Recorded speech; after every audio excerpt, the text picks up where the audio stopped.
రాజమండ్రి విద్యానగర్ చర్చిలో క్రైస్తవ సోదరులు ప్రత్యేక ప్రార్థనలు చేశారు.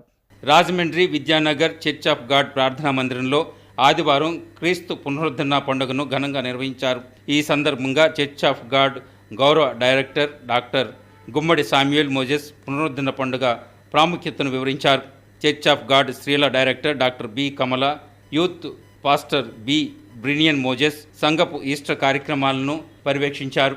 ఈ కార్యక్రమంలో చర్చి పెద్దలు K Isaac Raju, K Suvarnaratnam, P Jacob Suman, చర్చి సభ్యులు శ్రీనివాస్, చిరు, సన్నీ, ప్రభాకర్, నాగేశ్వరరావు, రమేష్, అరుణ్, పలువురు సంఘ సభ్యులు పాల్గొన్నారు. పునరుద్ధానము అయితేనే సరిపోదు, పునరుద్ధానమైన వాళ్ళు పరలోకానికి చేరాలి. అది యేసు మాత్రమే సాధ్యము. నేనే మార్గము, సత్యము, జీవమై ఉన్నాను, నా ద్వారానే తప్ప ఎవడను దేవుని యొద్దకు చేరడని బైబిల్ చెప్తుంది.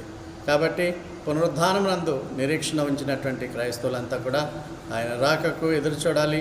త్వరలోనే ఆయన వస్తున్నాడు అన్నటువంటి నిరీక్షణ కలిగి ఉండాలి. ఆ శుభ నిరీక్షణతోనే క్రైస్తవులంతా జీవించాలి.